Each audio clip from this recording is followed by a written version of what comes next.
I live in a small rural village in a coastal county with my wife on the southwest peninsula. We have two children who both attended the local community school. Both of my children evolved as they grew up. We actively encouraged them to explore and try a range of activities, both supporting and social. Some became long term and some were discarded due to the lack of enjoyment or their interest. Neither of my children had a specific occupation in mind. They considered various roles which changed as they experienced new activities or the interests or challenges. We had no specific aspirations for our children other for them to work hard and do their best. We encouraged them to explore their options and consider the whole range of opportunities that their choices would provide and how realistic or achievable they were. Their educational achievements, personal development, and feedback from their teachers as they grew up suggested that they would be able to perform well in higher education if this was their chosen route. We had no expectations that they would undertake higher education or as what route they would take, if it was university or apprenticeships. We did provide suggestions and encouragement along the way, using our own experiences to assist them in their decision making processes. At no time did we ever consider telling them what route they should take or should not take, only signposting them to the wider picture or potential pitfalls of their chosen routes, which should be considered when making decisions. One of my children made a choice to undertake a performing arts degree with a specific course and university in mind, with about 60 places available. Applications for the course are actually massively oversubscribed. I believe the primary reason for this, and for the choice, being the perceived industry value of the quality of the course, with the perceived advantages that it will provide when entering a very competitive industry like this.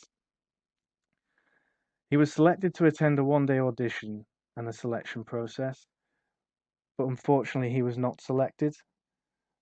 As a result of this and the audition experience, it was impossible to ascertain exactly what skills and abilities were being tested. So conversations with other audition hopefuls demonstrated a shared view that the actual selection criteria was unknown and not available to the students. My opinion is that a subjective and not objective selection criteria is being applied to the process. So I thought, how do you actually prepare for that? During subsequent conversations, our son made a decision that he was going to apply for the same course the following year.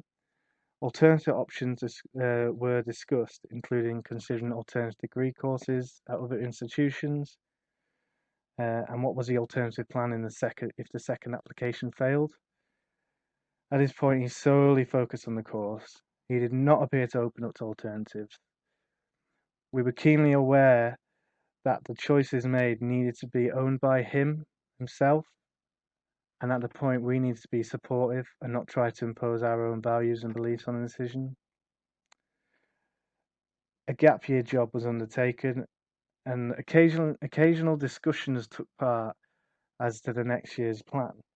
The original course was still the only option being considered, although it was causing parental concern, given that based on the previous year's audition experience, success appeared to rely on a large element of luck. This topic was discussed on several occasions. The overriding question was, how do we open up the idea of an alternative plan if the current one fails? As parents, we put much thought into this subject. Then, one day in either December, January time of the gap year, I was driving him to work and we were chatting about what his schoolmates in the year below were planning to do at university. I asked the question, how will you feel next September when your schoolmates are in the year below and are off to university or doing other courses, and you've not gained the place of your first choice course with no alternative other than continue working in your current job? His response suggested to me that he was open to further suggestions. He also said that he did not think he was academically capable to attend university. So I then shared that I'd researched the UCAS website, found some potential opportunities. I further suggested that I was no expert on this subject at all, and that he should undertake his own subject research. I further suggested that he should keep an open mind and select and attend at least 3 university course open days to help him inform his decisions, which he ended up doing. We had already attended 2 of the audition/open days, and course offers had already been made by their respective universities. I remember when we were driving some considerable distance to the 3rd open day, and then my son said he was only attending the 3rd one because I had suggested that we attend at least 3, and that he had no intention of attending this university. So when I met him immediately after this visit, he'd been offered a place. He gave me the impression that this university was the best thing since sliced bread. It was amazing, and this was the university course that he was going to choose. We sometimes don't know what we don't know. The rest, they say, is history. He graduated with a first-class honours degree. My other son made his own informed decisions supported by us, and I attended 3 university open days with him. I attended university talks open days whenever I went with my sons. I attended 3 universities with both of them. I found them very useful and very informative.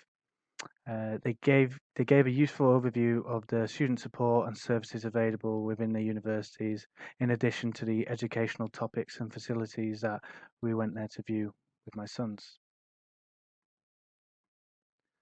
The biggest factor influencing my child's decisions around HE was actually their own aspirations. No, not really. We were there to support, and we were pretty certain any concerns they might have that would be raised. We think finance is probably one of the biggest concerns for most students, but both sons managed their finances in a mature way, and both undertook part-time employment during their time at university. Looking back, I think everything was discussed that was needed.